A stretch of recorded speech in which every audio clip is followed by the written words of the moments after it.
The Hawks arrested an employee of the Department of Higher Education and Training on 11 December 2023 for fraudulently issuing a diploma certificate for cash.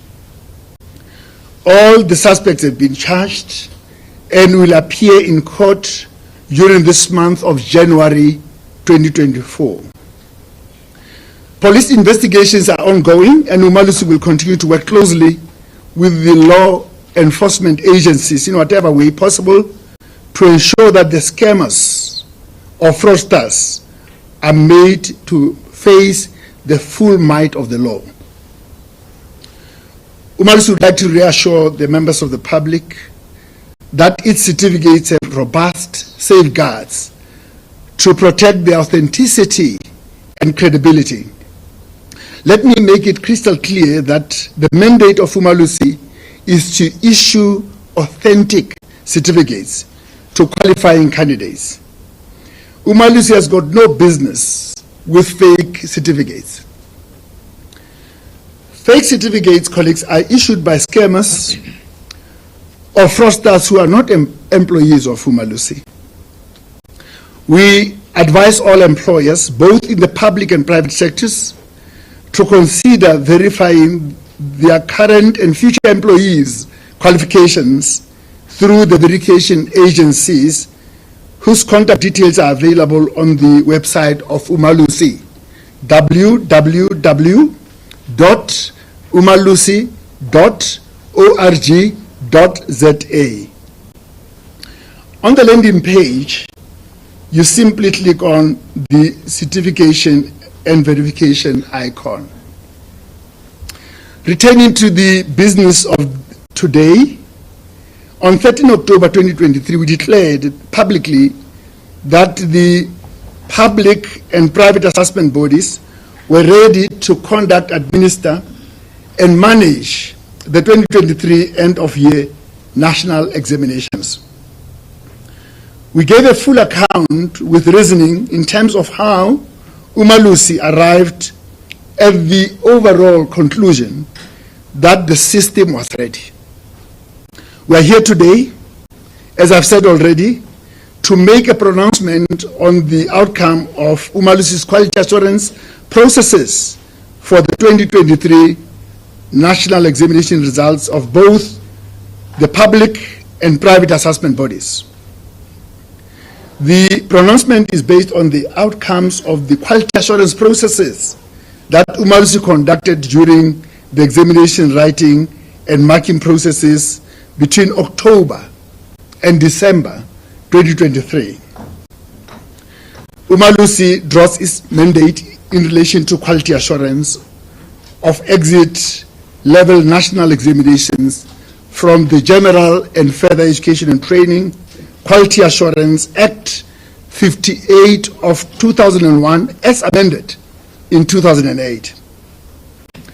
The Act confers a range of powers and functions on Umalusi in respect of all the qualifications on the sub-framework of qualifications NQF levels 1 to 4. Those functions include the external moderation of assessments and examinations conducted by all public and private Umalusi accredited assessment bodies, and standardizing examinations marks during the standardization process. Accordingly, Umalusi,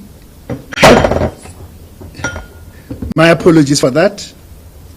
Accordingly, Umalusi had, prior to the commencement of the examinations, externally moderated and approved question papers, practical assessment tasks, school-based assessment tasks, site-based assessment, common assessment tasks, and portfolios. Internal continuous assessment portfolios, reviewed integrated summative assessment tasks, and the conduct of the ISET. Subsequently, Umalusi audited the state of readiness of the system to conduct, administer, and manage the examinations. During the examination, writing, and marking phases, Umalusi monitored a selection of examination centers, participated in marking guidelines standardization meetings in sampled subjects, conducted verification of quality of marking at selected marking centers based on sampled scripts, and verified the quality of marking in sampled subjects. Post the marking processes, the marks achieved by learners were submitted to Umalusi for standardization purposes. All these processes were conducted for private and public assessment bodies. This clearly signals that Umalusi is entrusted with a very important task of assuring the quality of the entire value chain of the national examination process. That is why, on the occasion of the official opening of this Tutomfundo building on 5 September 2023, the Minister of Basic Education, Me-Njim Checha, remarked as follows, and I quote him: "Members of the Umalusi Council bear a significant responsibility, guided by the legal frameworks, to consistently prioritize the organization's mission. Their decisions are pivotal in upholding the quality of education in South Africa. I am optimistic that the Council's future endeavors will further elevate our standards and enrich our educational strategies." Close quotation. This year, Umalusi had the privilege of performing standardization processes under the observation of officials from the Examinations Council of Zambia, ECZ.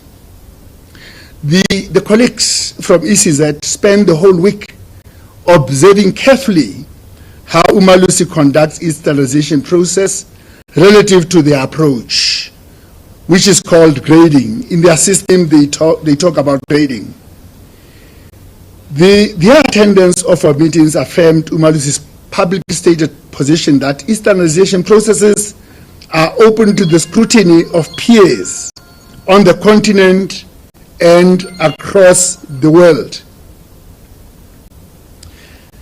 Nationally, the process was observed by senior officials representing the following organizations: Universities South Africa, USF; the South African Qualifications Authority, SAQA; the South African Council for Educators, SACE; the South African Democratic Union, SATU; National Professional Teachers Organization of South Africa, NAPTOSA; South African Public Colleges Organization, SAPCO; and the South African Onderwys Unie, SAOU.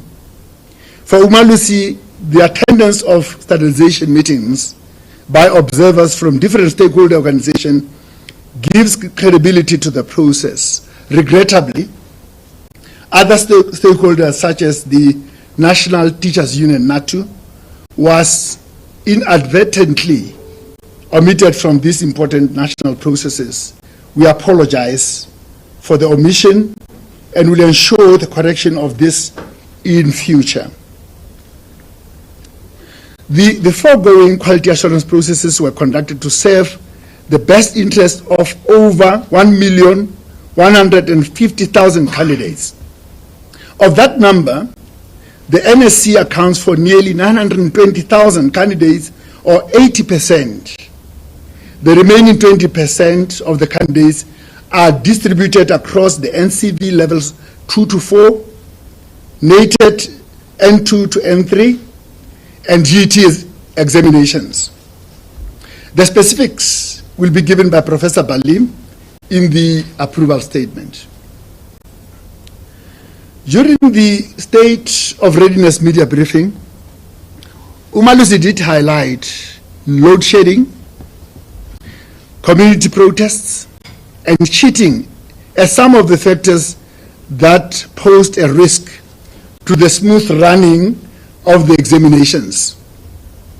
We are happy to report that all assessment bodies heeded the advice given to make alternative arrangements for the supply of power during the writing of examinations to mitigate the effects of load shedding. Regarding community protests, the reports we have received show that there were no widespread cases of community protests that may have prevented candidates from writing the examinations. We would like to thank the South African public for heeding the call to protect the delicate processes that our learners have to go through during the examination phase. It is our belief that the fairest thing to do for the young people of our country is to create a conducive environment for them to demonstrate their true educational potential through the examination process. Umalusi appreciates the efforts of all the 4 assessment bodies for ensuring that candidates were shielded from all forms of hindrances. That gives the assurance that there was no compromise to the 2023 end-of-year national examinations integrity and credibility. Program Director, as I conclude, I would like to highlight some areas that are a concern to Umalusi. Firstly, we have previously cautioned members of the public against registering to write the examinations at unaccredited private centers or institutions. We continue to urge the public to visit the Umalusi website, and I repeat it again, www.umalusi.org.za, to access a list of all private institutions accredited to offer any Umalusi associated qualifications. You'll find useful information to assist you to verify if an independent school or a private college is accredited before you can register with it. Alternatively, you can call us on 012-349-1510 and press the relevant option. I repeat, 012-349-1510. It is crucially important for us all not to allow unregistered and unaccredited institutions to thrive at the expense of unsuspecting candidates. The second area of concern relates to printing errors or poor print quality in some of the question papers, for which I would like to cite the following examples. There was an omission of a subscript on the formula of an organic compound in question 2.2, 3 marks, of Physical Sciences, Paper 2 of the Department of Basic Education. In the Northwest Province, the same Physical Sciences, Paper 2 had missing grid lines in question 3.5, 6 marks. The 3 civil technology specializations, civil service, construction, and woodworking, in both the English and Afrikaans versions, had major printing errors in Limpopo.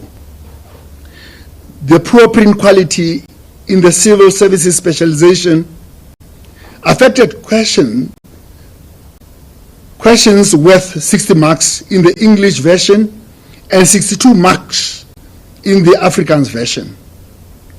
In construction, questions worth 31 marks in the English version and 14 marks in the Afrikaans version were affected.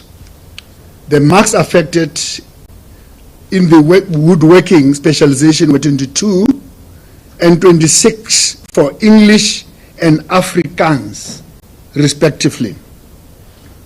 Aside from printing quality, we would like to raise translation quality as something that needs careful attention. Due to poor quality of translation from English to Afrikaans, candidates could not respond to questions 325 and 326, worth 3 marks, in the Afrikaans version of Geography Paper 1 of the Department of Basic Education. Thirdly, it is regrettable that one of the questions in the Mathematical Literacy Paper 1 of the Department of Basic Education naively used the words mandatory Palestine.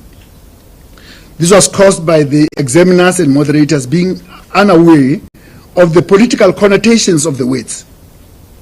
Umalusi appreciates the fact that the DBE, Department of Basic Education, issued an apology in this regard. Similarly, question 513, 2 marks in the Mandarin Paper 1 that was administered by the Independent Examinations Board, IEB, was found to be culturally exclusive in that it referred to a unit of measure that is used in China, but not in Taiwan or Hong Kong. Equally concerning is the fact that 64 candidates who wrote isiZulu, first additional language, paper 2, under the South African Comprehensive Assessment Institute, Sakai, had not been informed that the new poems and short stories would be introduced for the November 2023 examinations. Consequently, the candidates had been prepared for the examinations based on outdated set works. To mitigate the possible impact of the above errors on performance of candidates, the questions concerned were excluded from the marking process and the marks achieved upscaled using conversion tables. Notwithstanding that, Umalusi urges all role players to put in place stringent measures to prevent the recurrence of errors like these that I've referred to. This is because being fair to candidates means, among other things, being able to foresee and address any factor that may result in candidates performing poorly due to no faults of their own.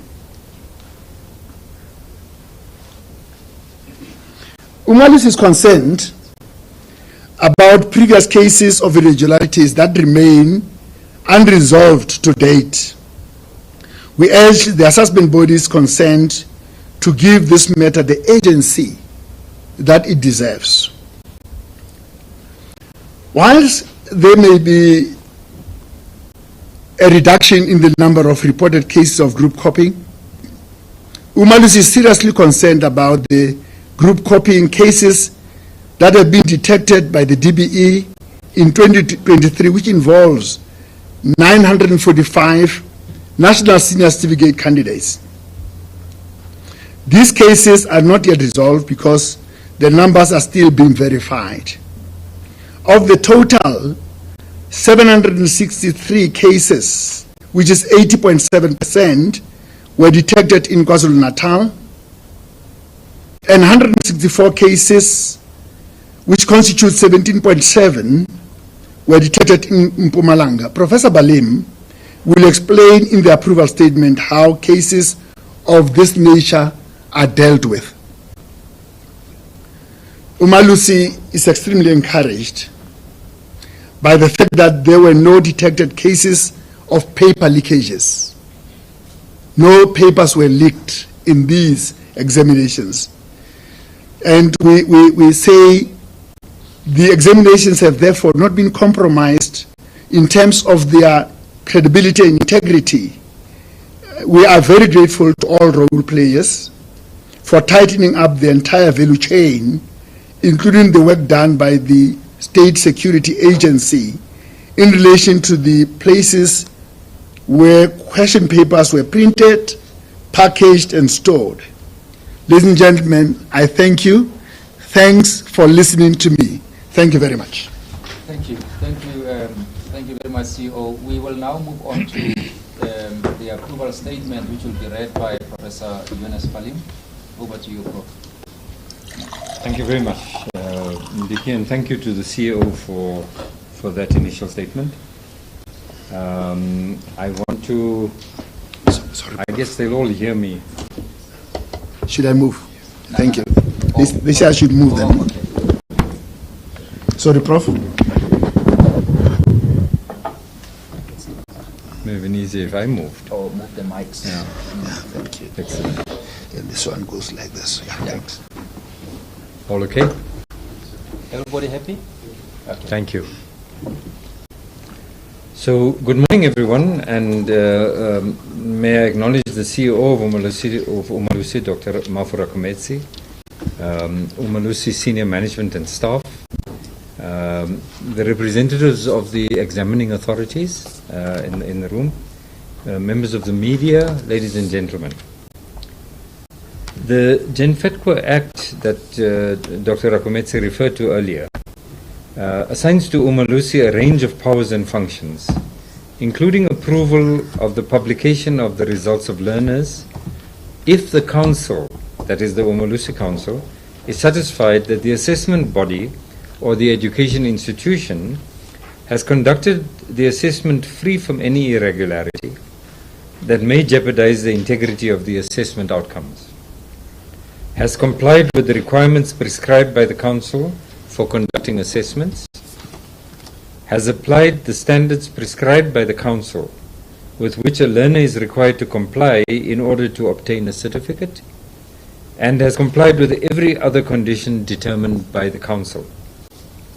In respect of the examination standards, the Assessment Standards Committee of the Umalusi Council held its meetings between the 19th of December 2023 and the 5th of January 2024 to standardize the 2023 end-of-year national examination results. The ASC, that's the Assessment Standards Committee, conducted a careful analysis of the results for each of the 511 subjects spread across 4 assessment bodies and qualifications, and that broke down into 151 subjects for the NSC, 264 for the National Certificate Vocational, 56 subjects for the N2 and N3 qualifications, and 40 for the GETC Adult Basic Education and Training qualification. The ASC applied their minds to arrive at standardization's decisions. The process is detailed and rigorous and is guided by standardization principles, which are supported by statistical and narrative reports.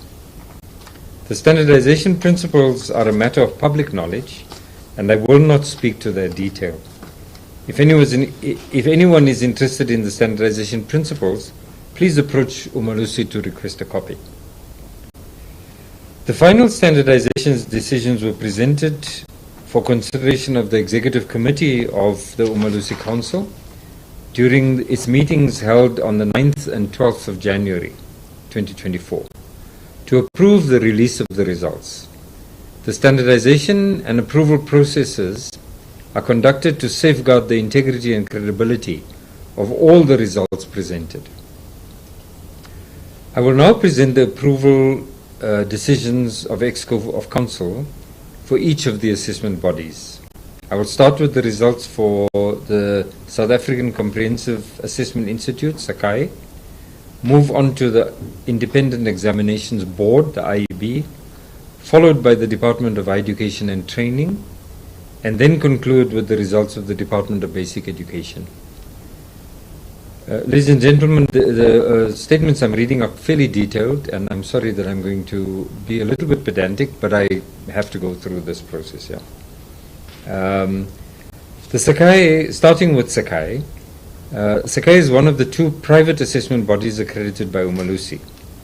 Sakai has for the 2nd year in succession conducted and managed the 2023 examinations as a fully accredited assessment body after Umalusi granted it full accreditation status to assess the General Education and Training Certificate, Adult Education and Training, and the National Senior Certificate, NSC, with effect from 1st of October 2022.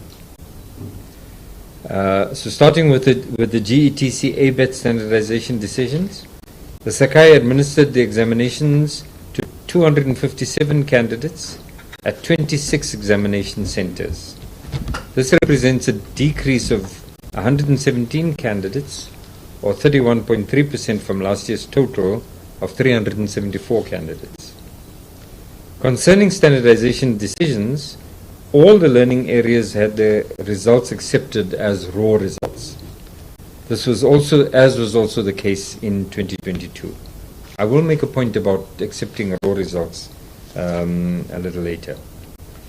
The details of the accreditation decisions are in the document that will be circulated to all of you a little later.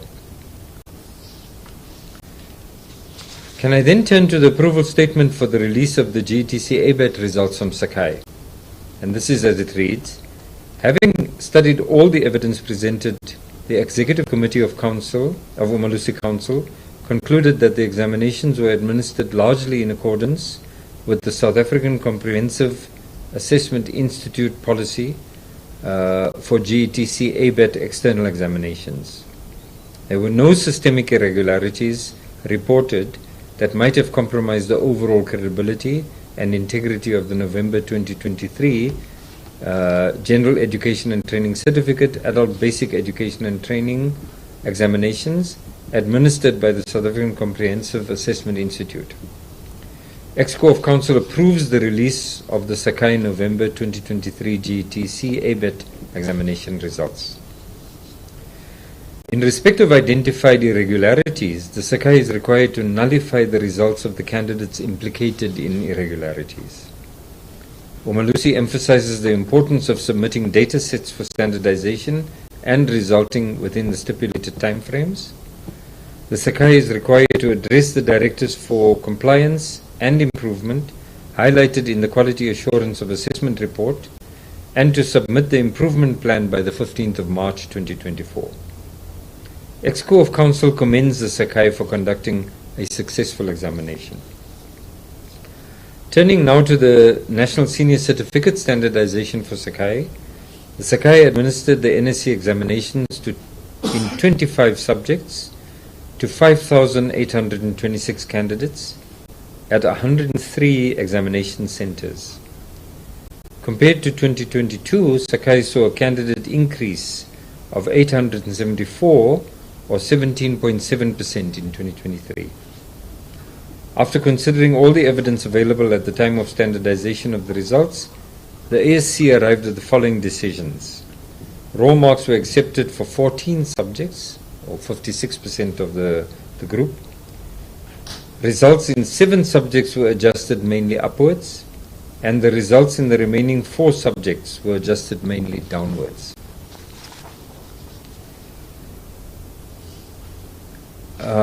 That really says that 56%, as I said, of the raw marks that Sakai presented were accepted.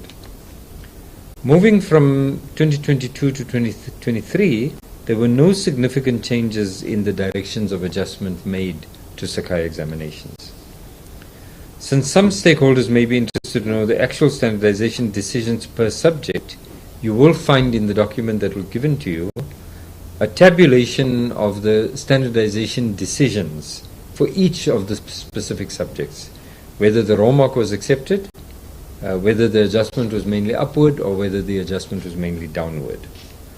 And I'd now like to move to the approval statement for the release of the NSC results for Sakai.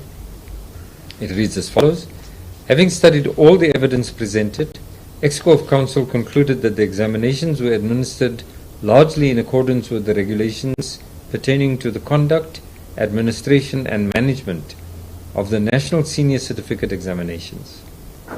The irregularities identified during the writing and marking of the examinations were not systemic and therefore did not compromise the overall credibility and integrity of the November 2023 National Senior Certificate examinations administered by the South African Comprehensive Assessment Institute. EXCO of Council therefore approves the release of the Sakai November 2023 National Senior Certificate examination results. In respect of identified irregularities, the Sakai is required to nullify the results of the candidates implicated in the irregularities. Umalusi is concerned about Sakai's failure to inform candidates about the change in the set works for isiZulu, first additional language, paper 2, involving poems and short stories. Furthermore, Umalusi emphasizes the importance of submitting data sets for standardization and resulting within the specified timeframes. The Sakai is required to address the directives for compliance and improvement highlighted in the quality assurance of assessment report and submit an improvement plan by the 15th of March 2024. Again, Exco of Council commends the Sakai for conducting a successful examination.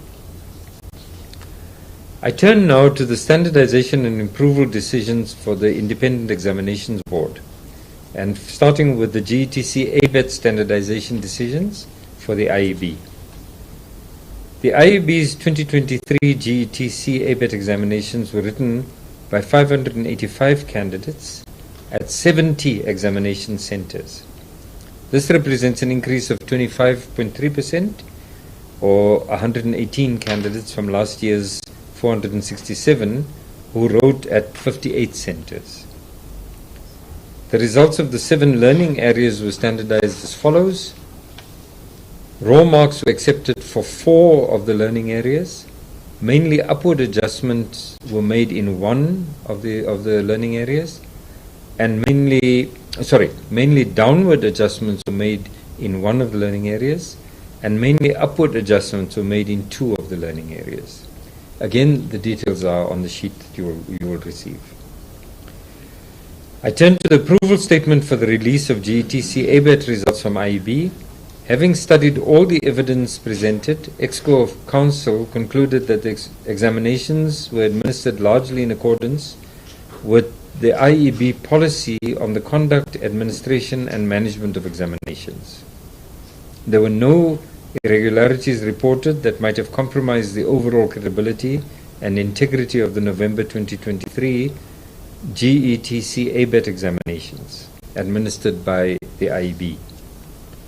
Exco of Council approves the release of the IEB November 2023 GETC ABET examination results. The IEB is required to address the directives for compliance and improvement highlighted in the quality assurance of assessment report and submit their improvement plan by the 15th of March 2024. Exco of Council commends the IEB for conducting a successful examination. I turn now to the National Senior Certificate Standardization decisions for the IEB. A total of 15,186 candidates, of which 13,968 were full-time and 1,218 were part-time, wrote the NSC examinations at 275 examination centers under the IEB in 2023. Compared to 2022, the candidature increased by 1,650 candidates, or 12.2%, while the number of examination centers increased by 3. IEB presented 60 subjects for standardization, and after consideration of the available evidence, raw marks were accepted for 48 of those subjects, which is 80%.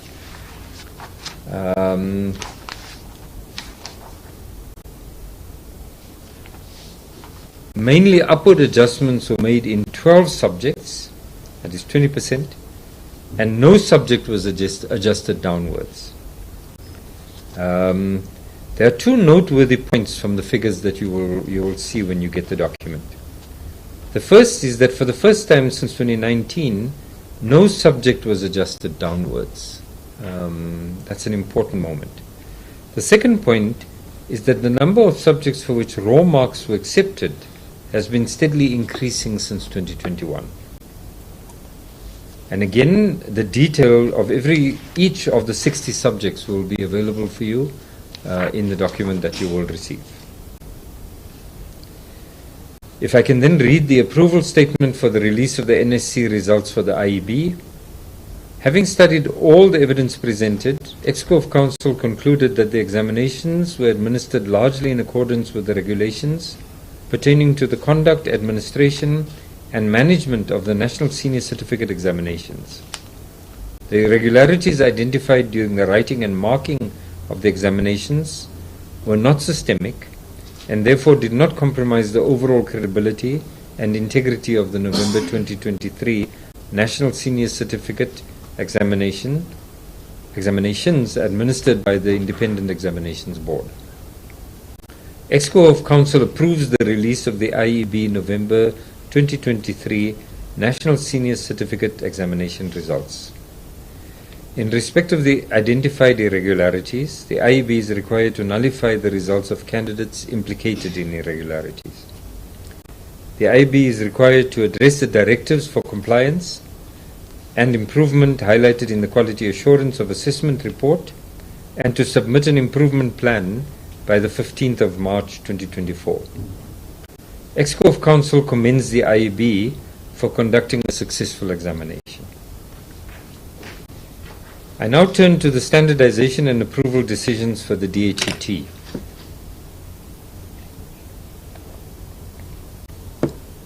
This section of the approval statements focuses on 3 sets of results of the examinations administered by the Department of Higher Education and Training.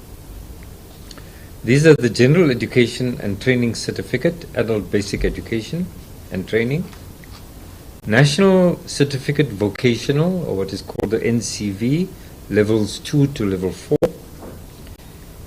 and the NATED Report 190/191 N2 and N3 examinations. I'm going to start with the GETC ABET standardizations decision for the DHET. In 2023, the number of candidates who wrote the examinations increased by 3.4% to 38,022 candidates, in comparison with the 36,742 candidates who wrote in 2022. The DHET presented results in 26 learning areas, and the following standardization decisions were made. Raw marks were accepted in 11 learning areas. 8 learning areas were adjusted mainly upwards, and 7 learning areas were adjusted mainly downwards. The approval, if I now turn to the approval statement for the release of the GETC ABET results for the DHET, having studied all the evidence presented, EXCO of Council concluded that the examinations were administered largely in accordance with the national policy pertaining to the conduct, administration and management of the examinations of colleges established, declared or registered in terms of the Continuing Education and Training Act of 2006. The irregularities identified during the writing and marking of the examinations were not systemic and therefore did not compromise the overall credibility and integrity of the November 2023 GETC ABET examinations administered by the Department of Higher Education and Training. EXCO of Council therefore approves the release of the DHET November 2023 GETC ABET examination results. In respect of identified irregularities, the DHET is required to block the results of all candidates implicated in irregularities, including the candidates who are implicated in the alleged acts of dishonesty, pending the outcome of further DHET investigations and verification by Umalusi. Notwithstanding the evidence of improvements, Umalusi remains concerned, as in November 2022, about the high number of reported irregularities. The DHET is required to address the directives for compliance and improvement highlighted in the Quality Assurance of Assessment report and to submit the improvement plan by the 15th of March 2024. EXCO of Council commends the DHET for conducting a successful examination. I now turn to the NCV, National Certificate Vocational Levels 2 to 4 Standardizations decisions.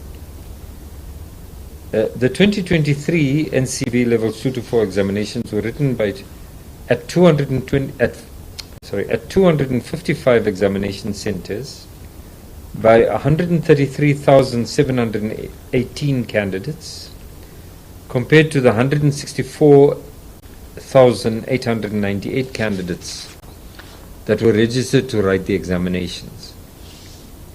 This represents an absenteeism rate of 18.9%, or 31,180 candidates who didn't turn up to write the exams. Because of the introduction of 3 new subjects in 2023, and these were basic principles of computer programming and computer literacy, electronics and digital concepts for robotics, and a subject called Robotics Fundamentals. A total of 264 instructional offerings were submitted for standardizations last year. The standardization decisions taken are that raw marks were accepted for 170 of those subjects, or 64.5%. Mainly upward adjustments were made in 57 subjects, and mainly downward adjustments were made for 37 subjects. The number of subjects for which raw marks were accepted has increased to 170 this year from 146 in 2022. This is an increase of 16.4%, or 24 subjects. And the reason we focus on raw scores that are accepted is that a year-on-year increase in the number of subject results for which raw marks are accepted is a sign of a maturing system. In other words, the results that are presented with so much integrity and confidence in the results obtained that the Assessment Standards Committee is satisfied that these marks do not need adjustment. And that is, as we say, a sign of a maturing system that is better able to regulate itself. And this, of course, is highly commendable. If I can read the approval statement for the release of the NCV results for the DHET, having studied all the evidence presented, ExCo Council concluded that the examinations were administered largely in accordance with the national policy pertaining to the conduct, administration, and management of the examination of colleges, established, declared, or registered in terms of the Continuing Education and Training Act. The irregularities identified during the writing and marking of the examinations were not systemic and therefore did not compromise the overall credibility and integrity of the November 2023 National Certificate Vocational Examinations administered by the Department of Higher Education and Training. ExCo Council therefore approves the release of the DHET November 2023 NCV Level 2 to Level 4 examination results. The DHET is required to, in respect of identified irregularities, block the results of all candidates implicated in irregularities, including the candidates who are implicated in the alleged acts of dishonesty, pending the outcome of further DHET investigations and verification by Umalusi.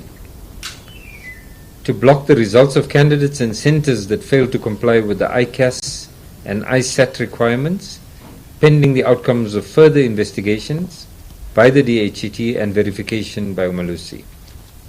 Address the directives for compliance and improvement highlighted in the Quality Assurance of Assessment report and submit the improvement plan by 15th of March 2024.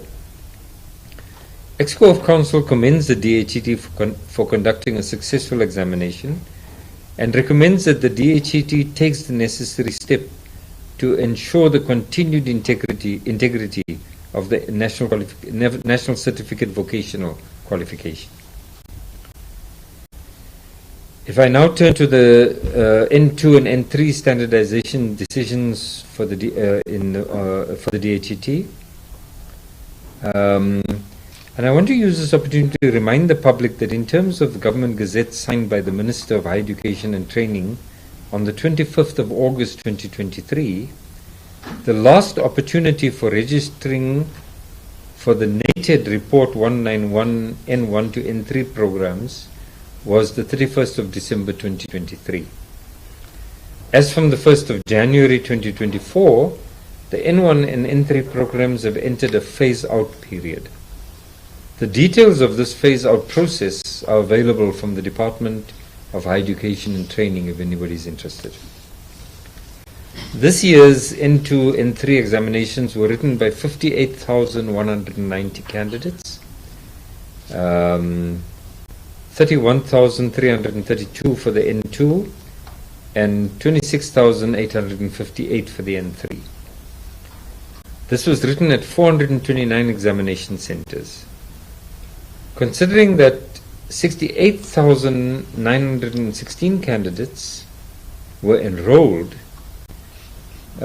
which is an expression of intention to write, the actual number of candidates who eventually wrote represents an absenteeism rate of 15.6%, or 10,726 candidates. Of the 57 instructional offerings that were submitted by the DHET for standardization, Umalusi did not standardize motor trade theory N2. The reason is that the DHET administered an incorrect question paper to 850 candidates who wrote at 98 out of the 100 examination centers. It was only candidates at one center each in Gauteng and KwaZulu-Natal who wrote the correct version of the question paper. Consequently, the DHET has arranged for this instructional offering to be rewritten on the 6th of February 2024. Thereafter, the results will be submitted to Umalusi for standardization and approval. The following decisions were taken for the 56 instructional offerings that were standardized. Raw marks were accepted for 32 of the subjects. Mainly upward adjustment was made in 13 subjects, and mainly downward adjustments were made in 11 subjects. And of course, one subject was not standardized. I'll then read the approval statement for the release of the N2 and N3 results for the DHET. Having studied all the evidence presented, EXCO of Council concluded that the examinations were administered largely in accordance with the national policy pertaining to the conduct, administration, and management of the examination of colleges, established, declared, or registered in terms of the Continuing Education and Training Act. The irregularities identified during writing and marking of the examinations were not systemic and therefore did not compromise the overall credibility and integrity of the November 2023 NATED Report 190-191 Engineering Studies N2 and N3 examinations administered by the Department of Higher Education and Training. EXCO of Council therefore approves the release of the DHET November 2023 NATED N2 and N3 examination results. The DHET is required to, in respect of identified irregularities, block the results of all candidates implicated in irregularities, including the candidates who were implicated in the alleged acts of dishonesty, pending the outcome of further DHET investigations and verification by Umalusi. They are required to nullify the November 2023 motor trade theory N2 examination results. They must also block the results of candidates and centers that fail to comply with the ICAS requirements, pending the outcome of further investigations by the DHET and verification by Umalusi. They must develop a strategy to address the recurring irregularities that emanate mainly from private colleges and report on progress to Umalusi. Submit a report on the action taken against officials implicated in irregularities and address the directives for compliance and improvement highlighted in the Quality Assurance of Assessment report, and submit the improvement plan by 15th of March 2024. EXCO of Council commends the DHET for conducting a successful examination. In the final section of the statement, we look at the National Senior Certificate Examination results from the Department of Basic Education. And this, considering the standardization decisions, the DBE administered in 2023 and in the 2023 NSC examinations to 898,520 candidates. Of this number, 717,377 candidates were full-time, while around 181,000 candidates were part-time. In comparison with last year's total of 921,879 candidates, 2023 recorded a decrease of 3%, or around 23,000 candidates. The examination was written at 6,889 centers, and examination scripts were marked at 190 marking centers. The DBE presented a total of 66 subject results for standardization, and after careful consideration of the narrative and statistical evidence available, the Assessment Standards Committee made the following decisions. Raw marks were accepted for 49 subjects, that is about 74.2%. Mainly upward adjustments were made in 6 subjects, and mainly downward adjustments were made in 11 subjects. These figures, and the figures that you will see on the table, show an upward trend in the number of subjects for which raw marks were accepted over the last 3 years. Importantly, the number of subjects for which marks were adjusted mainly upward decreased significantly from 16 in 2022 to 6 in 2023. As mentioned, this is a signal of a maturing system. Again, there's a very long list of subjects and standardization decisions, adjustment decisions that you will find in the document that will be handed to you. If I can then read the approval statement for the release of the NSC results presented by the Department of Basic Education. Having studied all the evidence presented, EXCO of Council concluded that the examinations were administered largely in accordance with the regulations pertaining to the conduct, administration, and management of the National Senior Certificate examinations. The irregularities identified during the writing and marking of the examinations were not systemic, and therefore did not compromise the overall credibility and integrity of the November 2023 National Senior Certificate examinations administered by the Department of Basic Education. EXCO Council therefore approves the release of the DBE November 2023 Senior Certificate examination results. In respect of identified irregularities, the DBE is required to block the results of all candidates implicated in irregularities, including the candidates who are implicated in the alleged acts of dishonesty, pending the outcome of the DBE investigations and verification by Umalusi. Umalusi is concerned about the recurring instances of printing and packaging errors in question papers and the ongoing practice of group copying. The DBE is required to address the directives for compliance and improvement highlighted in the Quality Assurance of Assessment report, and to submit an improvement plan by the 15th of March 2024. EXCO of Council commends the DBE for conducting a successful examination on such a large scale. I think it is important and necessary at this point to conclude this section by reminding the public about a recent Umalusi study titled International Benchmarking of the National Senior Certificate. The study was conducted by ECTIS, formerly known as the UK NARIC, on behalf of Umalusi, and what it did was benchmark the National Senior Certificate against 5 international qualifications. These were the International Baccalaureate Diploma Program, or some of you may know this as the IB program, the Kenyan Certificate of Secondary Education, the New South Wales Higher School Certificate, the Zimbabwean Forms 5 to 6 Advanced Level, and Cambridge Assessment International Education AS and A levels. The overall conclusion of the study is that the NSC provides its holders with an internationally comparable level of education. The full report, if you're interested, is accessible on the Umalusi website.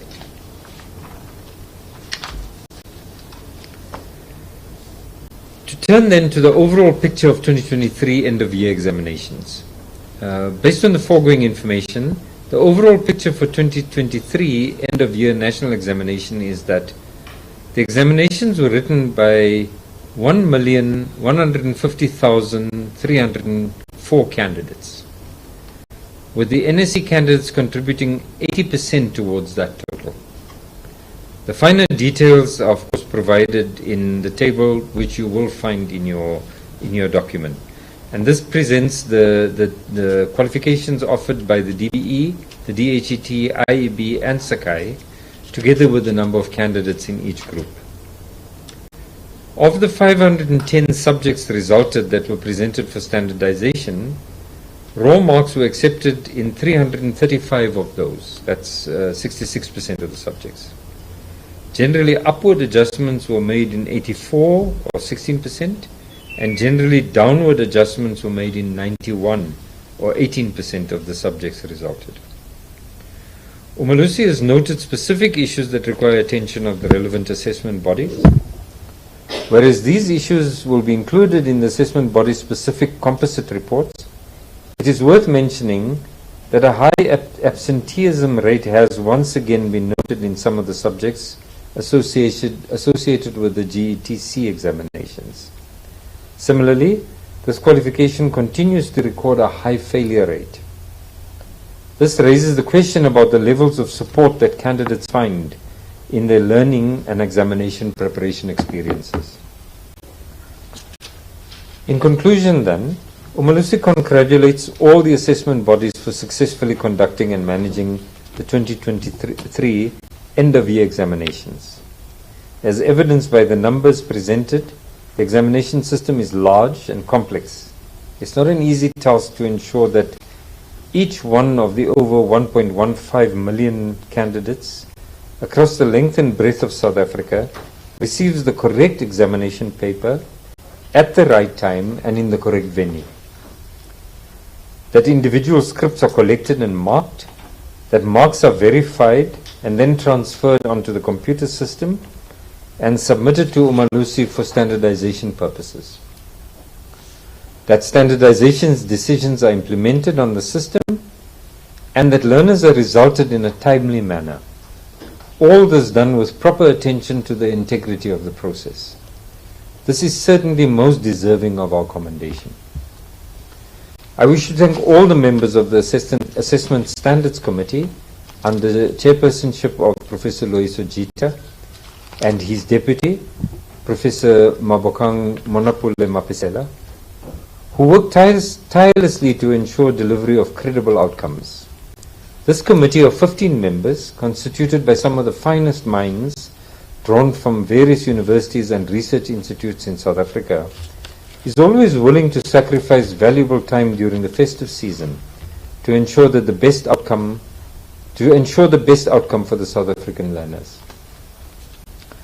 I extend words of appreciation to my colleagues in Exco of Council for investing time to consider the reports presented by the four assessment bodies and Umalusi, which led to the approval of the 8 sets of results.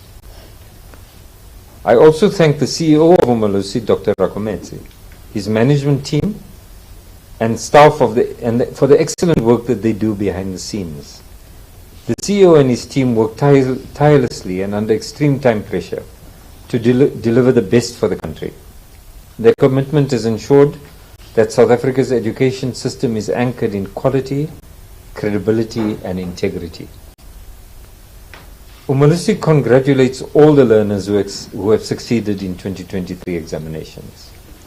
Words of appreciation are also due to their teachers, their parents, their guardians, and all those who have supported the learners throughout their journey, including the maintenance and cleaning staff at our schools and colleges, the taxi drivers, and the other public and private transport drivers who take care in bringing our learners to school, and the community members who show concern for the learning of our children. We thank all role players for ushering the class of 2023 to this important day. To those learners who have not succeeded, there is another chance for you in this year's examinations. So please do not give up. Work harder, and you will do better this year. I wish you all the best for 2024, and I thank you. Thank you, Prof. Thank you, Professor Balim. Thanks for reading the statement. So colleagues, we have now reached a stage where we'll open the floor for you to interact with both Professor Balim and Dr. Makura Kometi on the issues that they have raised up to this point. In terms of how we will do this, you put your hand up, and if you're seated next to one of these mics, you just turn it on. If it's red, it means you are the first one to speak. If it's green, it means you are the second or third in line. We also have this additional microphone here. Yeah.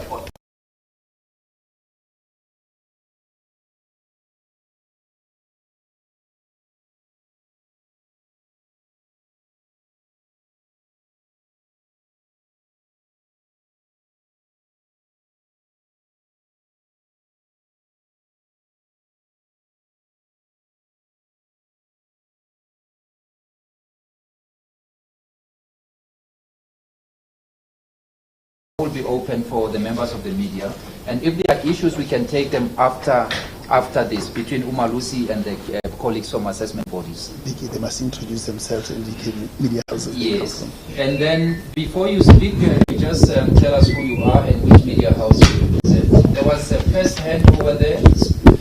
Can I ask my colleagues just to help me identify just turn on your mic, and then you will follow each other in that sequence. Thank you. And then once you've asked your question, you turn it off. Okay. Who is red?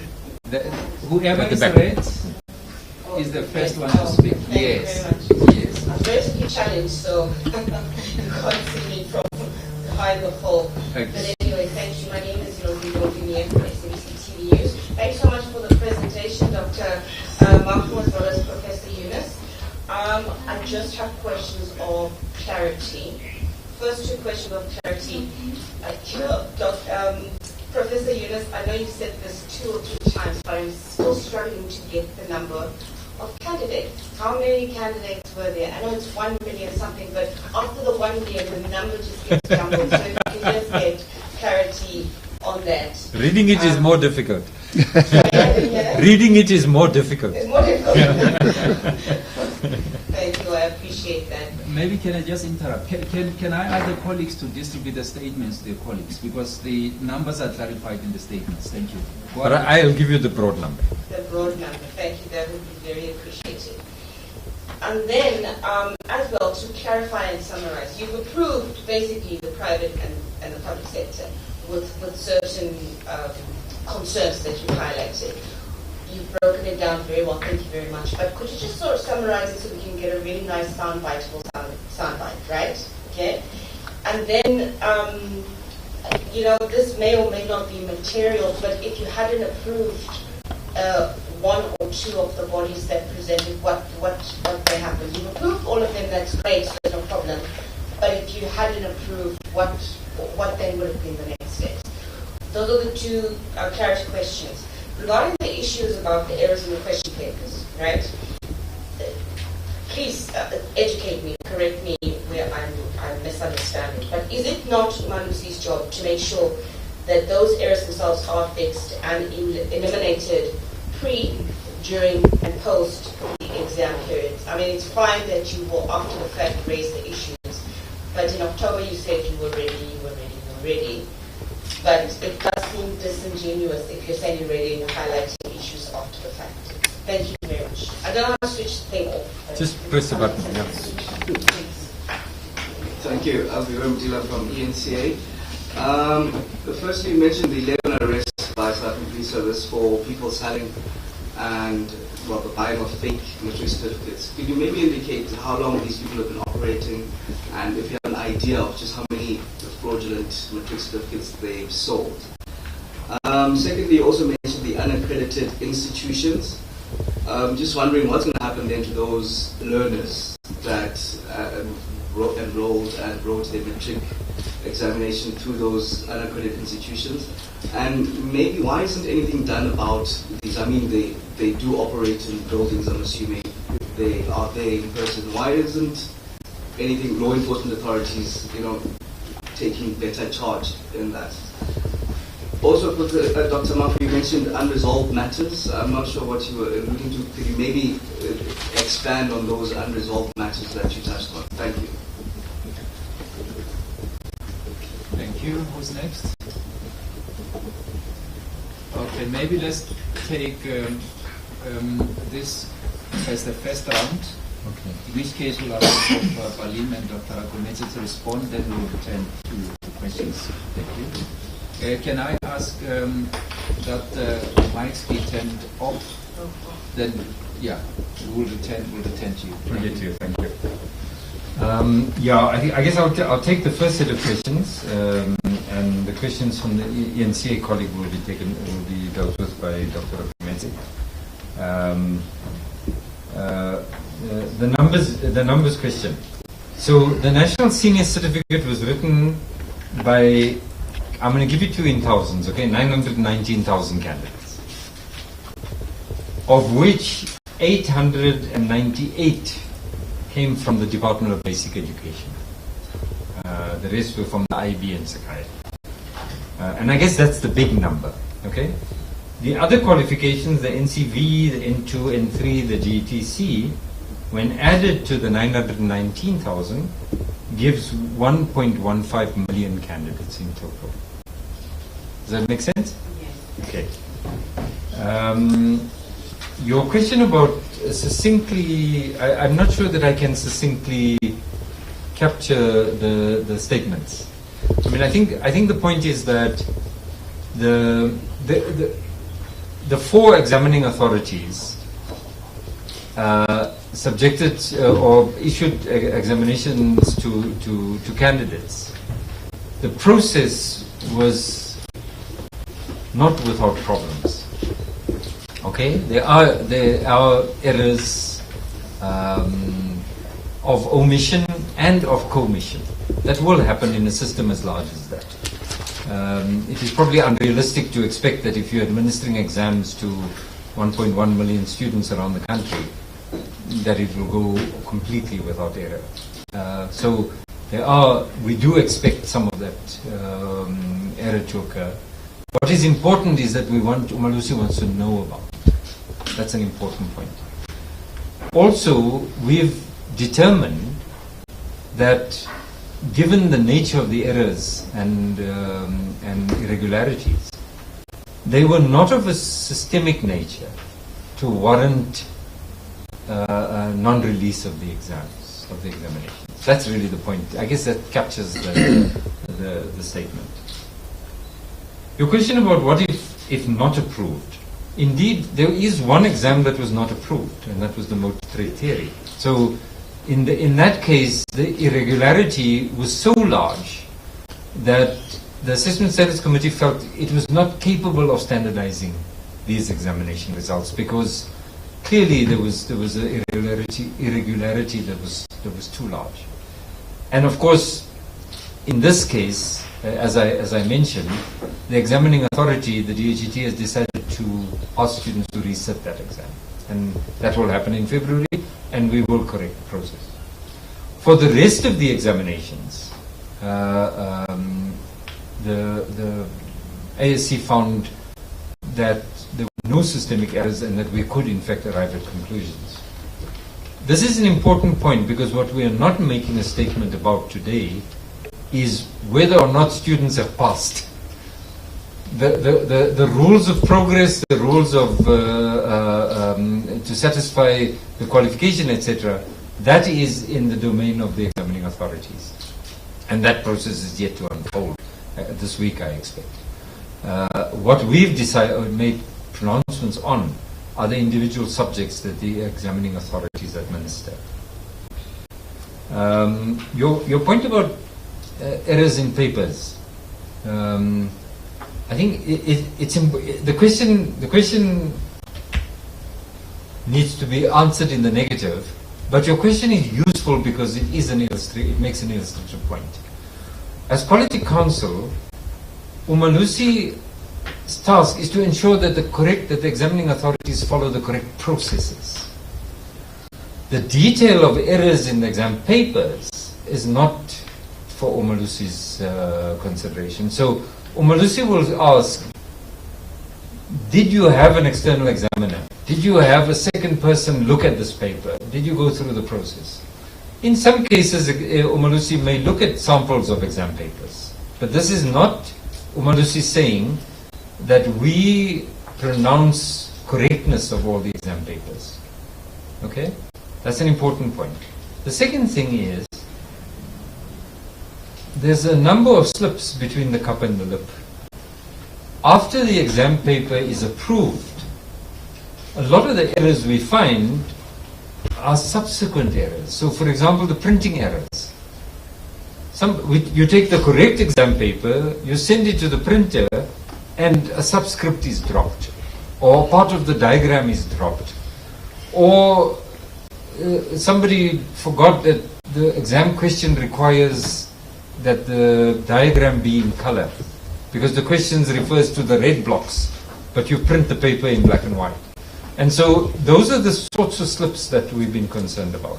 Packaging errors.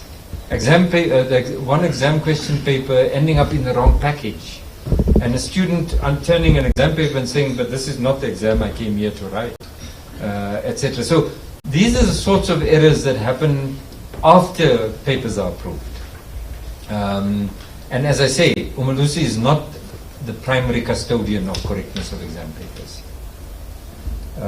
Dr. Rakometsi, you may want to add, but certainly I thought the ENC questions were for you. Yeah. Okay. Now, thank you very much, Professor Balim. I would just want to add on the things that Prof has already said. What would happen if the results are not approved? Prof has given a scenario of where that happens. But say, for instance, we detect systemic irregularities that run throughout the system. I can only theorize as to what would happen, because the actual context will dictate what we have to do. You know, for instance, if the marks of the learners were inflated at the marking center, we may say we don't approve until a remark is done and until we can vouch for the correctness of the mark. I think you understand that. So I can only theorize about different scenarios. So the circumstances may come in different formats. However, we've got the right not to approve where there have been irregularities, like in the instance that Prof has mentioned, and in the other worst case scenarios that I can only theorize about. And then the corrective measures should be dictated to by the nature of the irregularity that we are worried about. So I can only theorize. And Prof is right, we are running a very big system. Just to illustrate the point, the people who write examinations is from, if you know the geography of South Africa, from Cape Town to Messina, from Springbok to Richards Bay. And they write in villages, in cities, and in towns, all over. There is no way in which, when you run such a big system, there could be no errors, no irregularities. Umalusi, during the state of readiness report, cannot vouch that there's no one who's going to copy. You know, there's no one who's going to open a wrong question paper. These things will happen. But what we are happy about is that the numbers of irregularities have gone down this year. And the overall picture also that there were no papers that were leaked is also very important for us to say the system is improving. But for 1.something million learners, and we have an error-free examination, is what we are trying to emphasize here. And what is key also is that when those errors do occur, do we have systems to take the remedial measures? And Umalusi has got systems in place together with the assessment bodies to take the necessary corrective measures. Right. Regarding the fraudsters that have been arrested, and we are not even sure that all the fraudsters have been arrested. We cannot say how long they've been operating. We're not there when they started. And we cannot even say how many fraudulent certificates they have issued. We cannot say. I mean, they would know. Maybe the court is going to ask them to say, how many did you produce? When did you start operating? We will not know. We will not know. But what gives us comfort is the fact that the SAPS has taken these matters seriously, and people are beginning to be arrested. and that sends the correct signal. Now, what happens to the students who write at unaccredited institutions? They will not get their results. However, that situation was corrected between Umalusi and the assessment bodies, because where an institution is not accredited, the assessment bodies ask for a concession, and we look at the circumstances and we grant that concession, and all those loopholes have been closed as we approve the results now. I think you understand that. Right.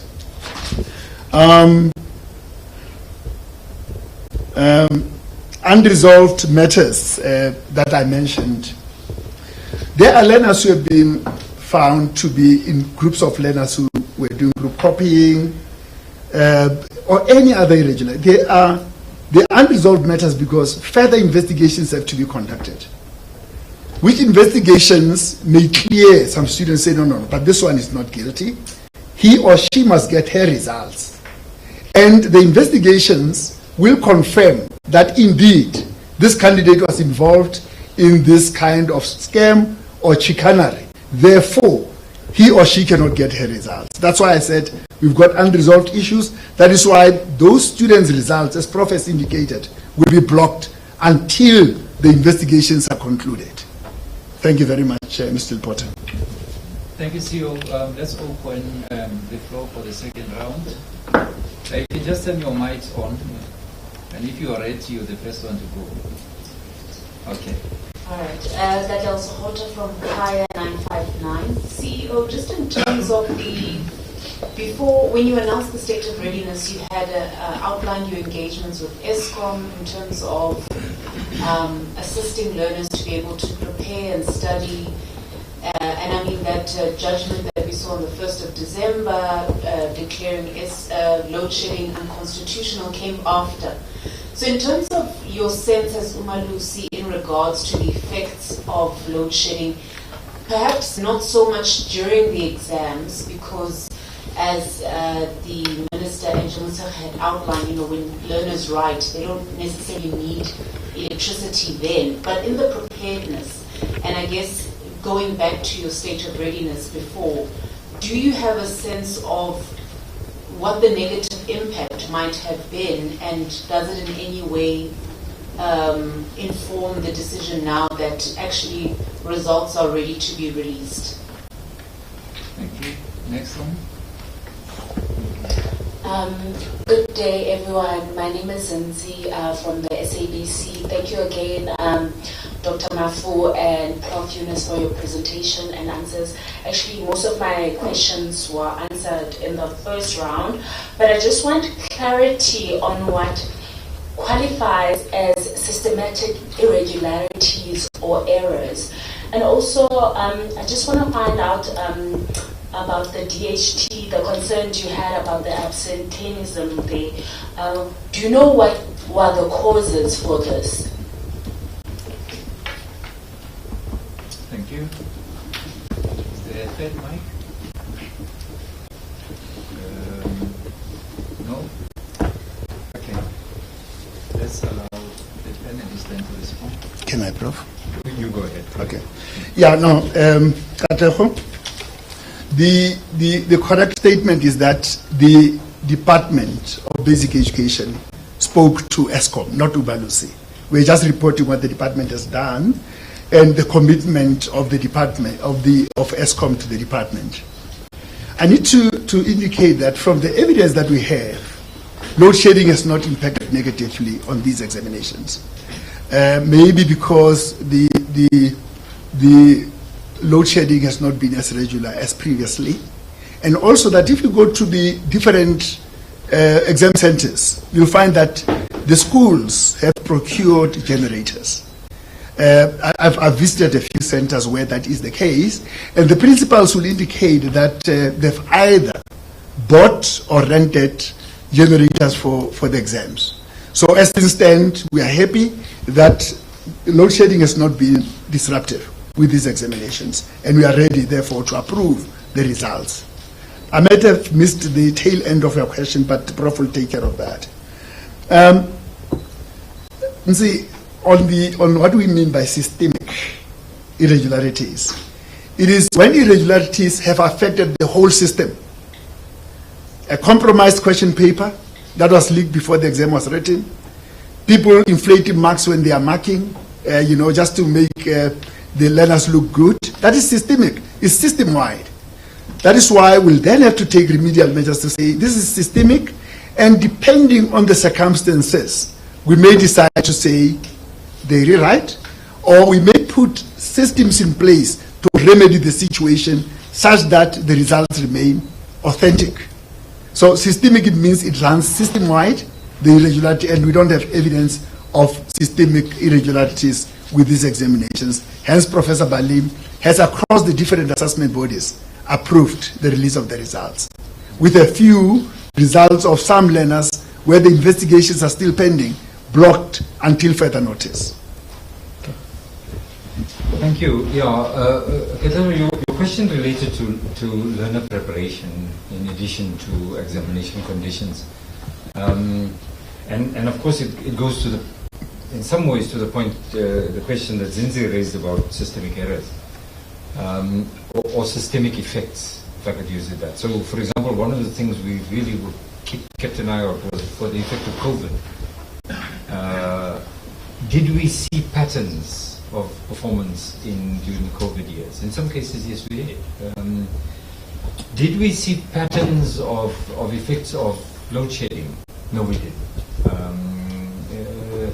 I would have expected, for example, if students were generally poorly prepared, that we would be making a lot more upward adjustments, just because students were not, in comparison to previous years, for example.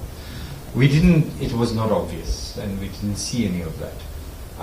This is not to say that that learners were not disadvantaged in some aspects.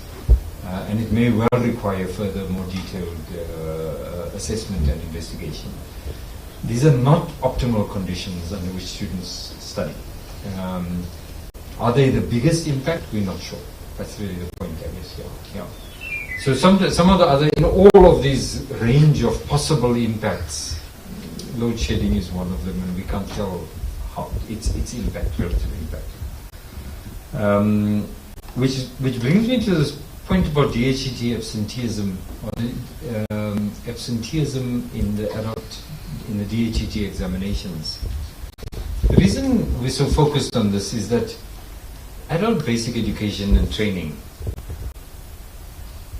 is a really, really important instrument for citizens in this country, who, particularly adults, who have had their learning and education disrupted, interrupted, for whatever reason, social conditions, politics, apartheid effects, etc., etc. The ABET examination are really an important access point for people to improve their qualifications. Artisan training, those of you who have come from families like that, somebody gets access to artisan training, and that family feels the impact almost immediately. Employability goes up, etc., etc.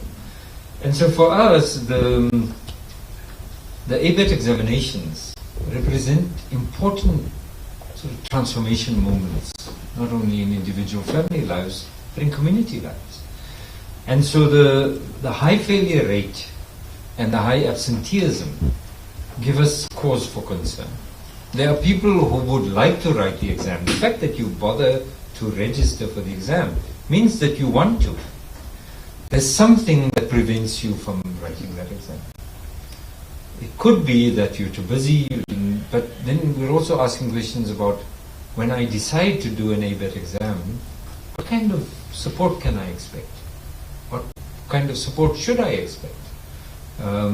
Is that support provided? Etc., etc. So our concern derives from the fact that we see, particularly in education, as a transformative mechanism. That it's an instrument for upliftment of community, not necessarily economically, just for access to a dignified life. And when people drop out, we ask questions about why are they not writing? Why are they not arriving? And for those who do arrive, why is it that so few of them are passing? Well, these are the sort of questions Umalusi doesn't have the answer. they're really questions we are directing to the examining authority and saying, we think that these are important questions that require further assessment and understanding. And that's really the reason that we raise this as a concern. Okay. Thank you for the comprehensive responses, Prof. and Rakometsi. I see, please do help me with the identification of hands, but just put on the mic and go ahead. Hi, good morning. It's Prega, Governor from News 24. I'm quite keen to find out on the issue of the group copying. We've got 945 candidates, 763 in KZN and 163 in Umalusi. Would you be able to perhaps divulge the districts where this was actually confined to, and perhaps also the subjects that were involved? And then the other question is also keen to find out about irregularities regarding the IEB exams. We haven't spoken about them. Is there perhaps a specific number of irregularities that you would be able to help us with? And the last question on the DHET. I noticed that officials were implicated in irregularities. Any details on that perhaps? Number of officials, which subjects, which subject portions? Thanks. Thank you. Is there a second mic? Excuse me?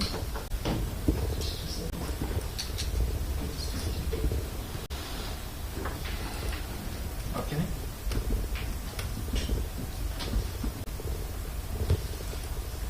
There's no? Okay.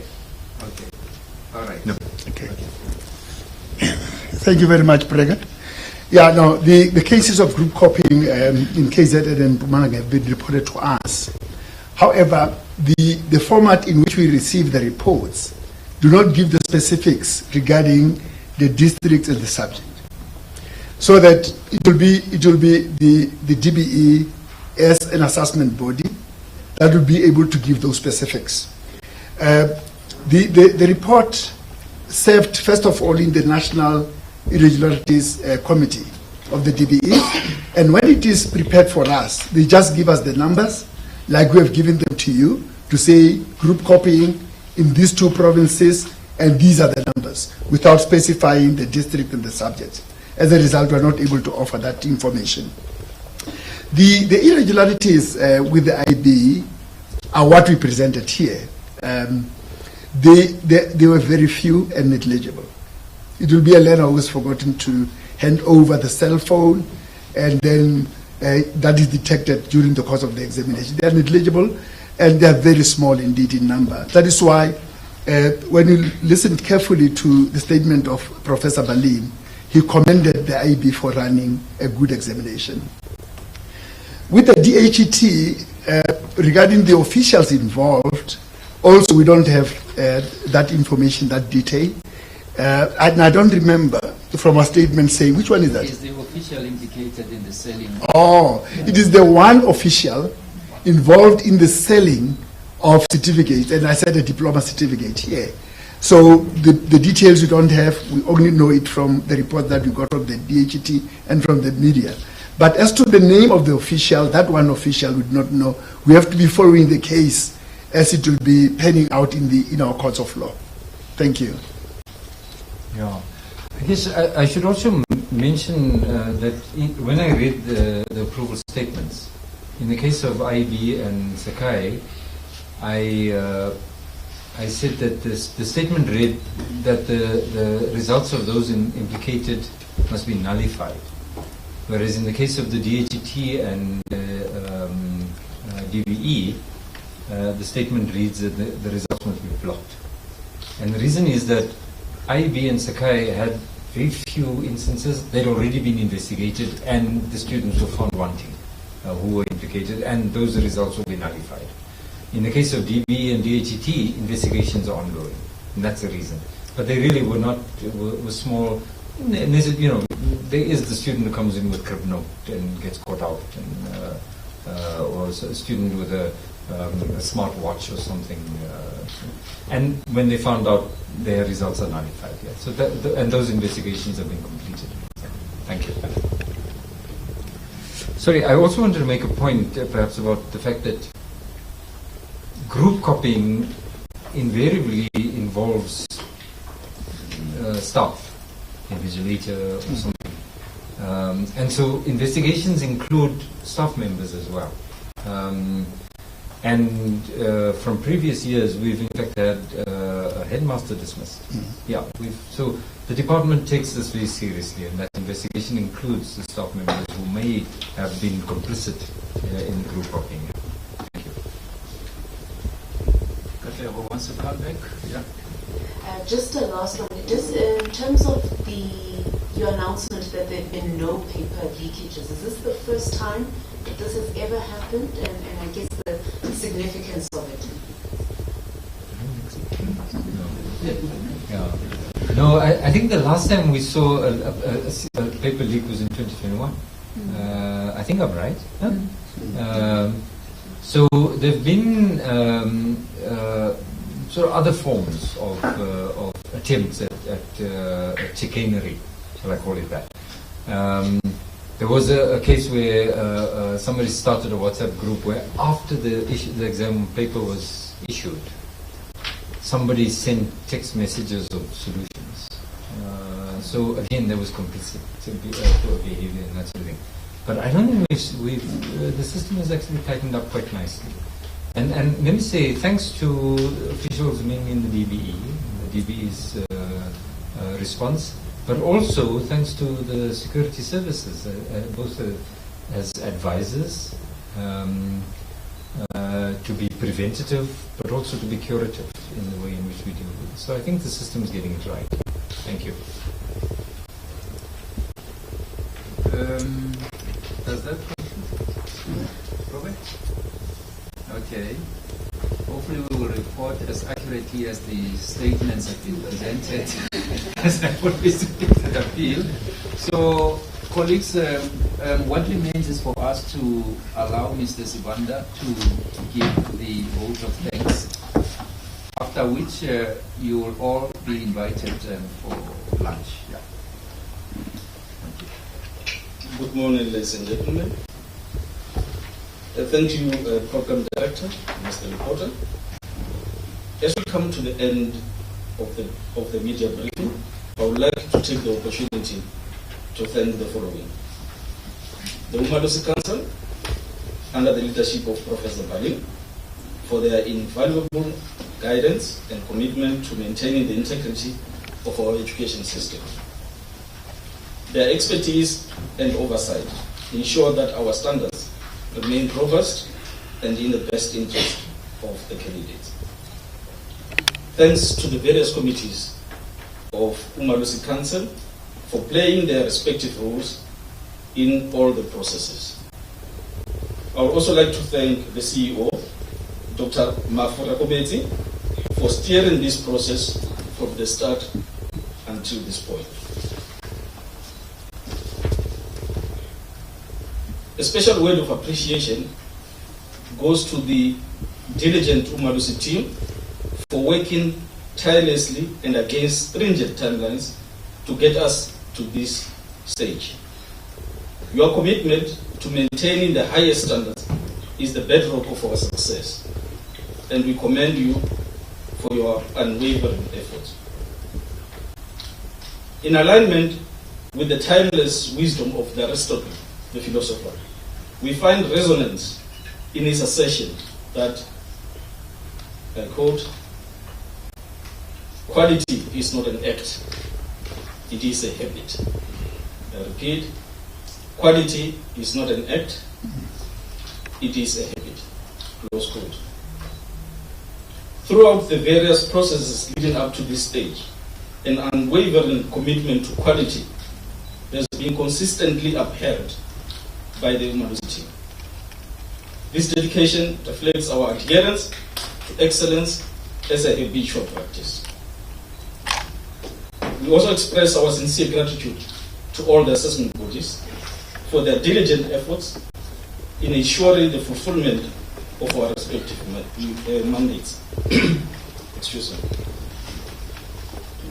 As Helen Keller fittingly stated, I quote, "Alone we can accomplish so little.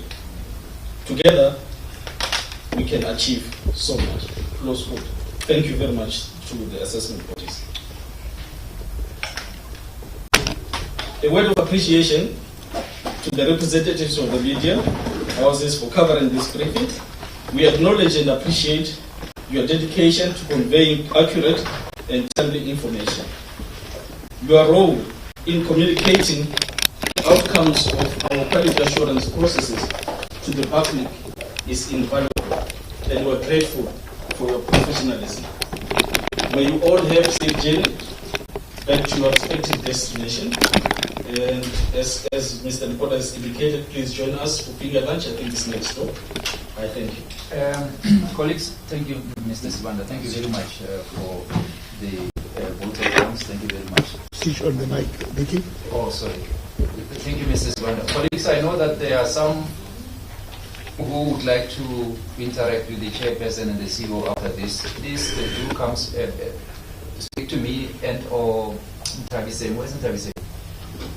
or Spiwe, so that we know how to schedule the interviews. Thank you very much. I think lunch is just outside here. Thank you, colleagues. Thank you. Thank you. Thanks. Will not use this room for lunch, please. Keith want to say something? No. Oh, Okay, Mr. Maseko,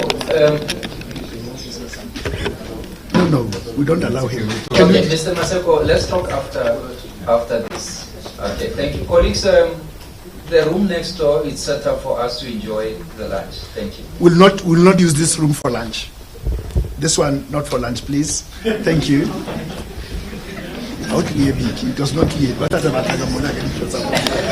frustrated with the spillages. Thank you, Prof. No, you're welcome. Thank you. Thank you. Yeah.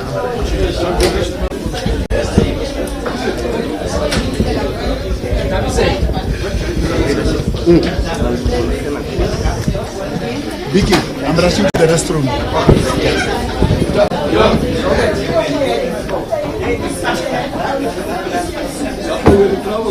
No, I was getting sick with the airport.